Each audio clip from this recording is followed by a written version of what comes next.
India-Afghanistan relationship as more important for stability than the Afghanistan-Pakistan relationship. So this is a very important shift in the way that the US is looking at the region. Now, the problem is, because this relationship is so important, because it has the ability to redefine the 21st century, there are a lot of countries that do not want to see it succeed.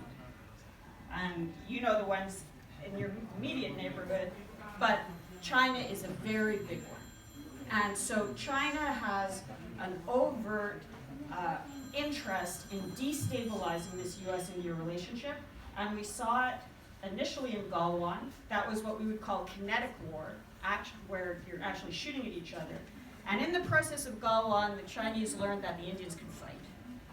And so now they're shifting more to political warfare, which is everything below the threshold of kinetic. They're attacking India in pretty much everything short of kinetic warfare, and that is in the Chinese context called unrestricted warfare. So to give you some examples of some of the things that China has done to India since Galwan, there is an attack on an iPhone parts manufacturing plant in Bengaluru that was linked back through social media tracking to elements in China because they want to give the impression that India is not a good place to redirect supply chains. So if you have a little bit of managerial conflict, and then you get those images out on social media globally, it gives the impression, don't invest in India. And that benefits China. There was the attack on the Mumbai electrical grid, which exposed huge vulnerabilities across India in terms of Chinese infiltration of critical infrastructure in China. That was linked back, that was openly linked back to China. There's recently, China has blocked Indian sailors from coming into Chinese ports. Indian sailors are in a lot of different ships around the world. Basically, it's putting pressure on shipping companies globally not to work with India. This is all part of political warfare.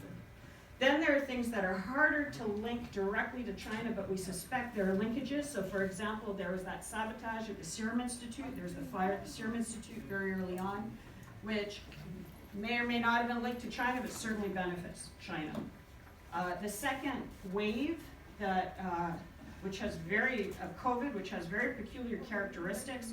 Again, whether it was linked directly back to China, China certainly took advantage of that in terms of social media to quickly label it the Indian variant and to associate it with an ethnicity in a way that we haven't seen in other factors.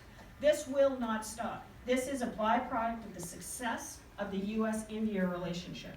And so my request to you, and you're already doing it, and this is an excellent example of it, is to keep getting the word out and the message out about what India actually is. Because that relationship, the US-India relationship, which you are at the intersection of and you're building and you're keeping going, is critical for all of us in the 21st century. I am actually Canadian. And I value the relationship between the US and India more than any other relationship on the planet. So in order to protect it, domestic Indian politics is domestic Indian politics, keep it in India. Keep the message about what India actually is open to the rest of the world. Let the rest of the world understand the strengths and the benefits of India and that US-India relationship for the sake not just of you, but for all of us. Thank you.